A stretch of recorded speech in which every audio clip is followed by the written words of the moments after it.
আপনি কি এত প্রোডাক্ট ব্যবহার করেন? সারাদিন কি প্রোডাক্টই মাখেন? আপনার আপনি এত সুন্দর কেন? আপনার স্কিনটা এত হেলদি কেন? আপনি সারাদিনে এত এত প্রোডাক্ট ব্যবহার করেন। আপু, আপনার মতন সময় আমাদের কাছে নাই এত বেশি প্রোডাক্ট ব্যবহার করা। আসসালামু আলাইকুম এভরিওয়ান, আমি ফরিদা। চলে আসলাম স্কিনের জন্য কিছু কথা বলার জন্য। যে আপুরা আমাকে সব সময় বলে যে আপু, স্কিন হেলদি রাখার জন্য, স্কিন ভালো রাখার জন্য অনেক বেশি প্রোডাক্ট লাগে। আসলে কিন্তু তা না। এই কথা আমাকে সবসময় সব আপুরাই বলে। তো আজকে ছোট্ট একটা ভিডিও, যেটা হচ্ছে স্কিনকে কিভাবে ভালো রাখতে পারবেন, স্কিন কিভাবে হেলদি থাকবে। আগে হচ্ছে আপনাকে আপনার স্কিনে সম্বন্ধে জানতে হবে। যেমন আপনার স্কিনকে আগে হচ্ছে আপনি বুঝতে হবে যে আপনার স্কিনটা কি ড্রাই স্কিন, না সেনসিটিভ স্কিন, না অয়েলি স্কিন। আপনার স্কিনে কি মেস্তা আছে, না পিম্পল আছে, না কোনো ধরনের সমস্যা আছে।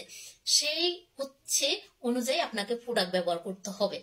যেমন আপনি যে কোনো ফেস ওয়াশ বা সাবান আমরা সবাই ব্যবহার করি কম আর বেশি। এখন হচ্ছে আমি যে সাবানটা, যে ফেস ওয়াশটা আমি করব, যদি আমার স্কিনে অ্যালার্জি থাকে বা পিম্পল থাকে বা মেস্তা থাকে বা দেখা যাচ্ছে রোদে জ্বলে যাওয়া চুপচুপ কালো দাগ থাকে, যে সাবানটা, যে ফেস ওয়াশটা হচ্ছে আমার স্কিনে যে সমস্যা, ওই সমস্যা অনুযায়ী যদি আমি ব্যবহার করি, আমার স্কিনটা ভালো থাকবে। এখন সেম আপনারও, যদি আপনার স্কিনে কোনো সমস্যা থাকে, ওই সমস্যা অনুযায়ী আপনাকে প্রোডাক্ট ব্যবহার করতে হবে। গেল একটা। এর পরবর্তীতে হচ্ছে আপনি যে কোনো ক্রিম করেন, আমরা তো সবাই কমার বেশি স্কিনে যে কোনো ক্রিম করি। সেটা হচ্ছে যদি আমি ক্রিমটার ভিতরে এসপিএফ আছে কিনা, যেমন সানস্ক্রিনটা অবশ্যই আমাদের জন্য করা খুবই দরকার। এখন অনেক আপুই আমাকে বলে যে আপু, সানস্ক্রিনটার কথা বলে আপু রান্না করি না, দেন রোদে যাচ্ছে না, মানে বাহানার শেষ নাই। রোদে যাচ্ছে না, রান্না করি না।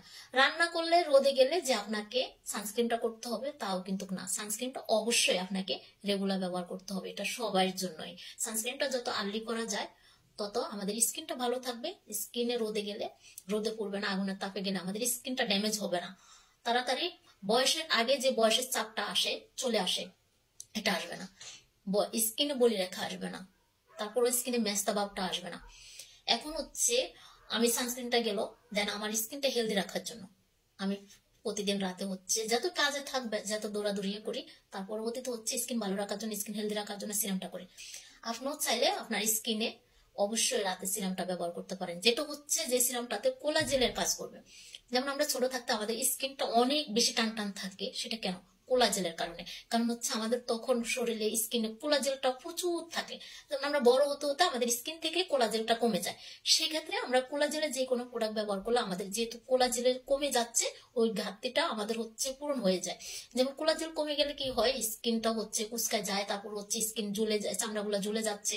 তারপর বয়সের আগে বয়সটা চলে আসে, যেমন স্কিনে বলি রেখা চলে আসবে, স্কিনে রিঙ্কেল চলে আসে, স্কিনটা ড্যামেজ হয়ে যায়। সেক্ষেত্রে আপনাকে সিরামটা করতে হবে। এর পরবর্তীতে হচ্ছে আপনার সপ্তাহে 3 থেকে 4 দিন অবশ্যই যে কোনো স্ক্রাব করতে হবে। যেমন দানা দানা থাকে যে ফেস ওয়াশ গুলা, ওগুলো অবশ্যই করবেন। কারণ হচ্ছে খালি চোখে কিছু ময়লা আছে, যেটা হচ্ছে আমরা খালি চোখে দেখতে পাই না। যেটা হচ্ছে আমাদের লোমকূশের গোড়ায় একটা সিমাম অয়েল থাকে, যে অয়েলটার কারণে হচ্ছে আমাদের পোরগুলো বড় হয়ে যায়, মানে লোমকূশের গোড়াটা ফাঁকা অনেক বড় বড় হয়ে যায়। সেটা হচ্ছে সিমাম অয়েলের কারণে। এখন হচ্ছে অয়েলটা যখনই আমরা স্ক্রাবটা করবো সপ্তাহে 2 থেকে 3 দিন, তখন হচ্ছে লোমকূশের গোড়ায় যে ময়লাটা থাকবে, ওই ময়লাটা পরিষ্কার হয়ে যাবে। তখন হচ্ছে আমাদের স্কিনে অ্যালার্জি বরণ হবে না। স্কিন ভালো রাখার জন্য, হেলদি রাখার জন্য দেখছেন কয়েকটা প্রোডাক্ট লাগে। এটা কিন্তু আমরা কিন্তু রেগুলার করি, কিন্তু আমরা জেনে বুঝে করলে আমাদের স্কিনটা ভালো থাকে।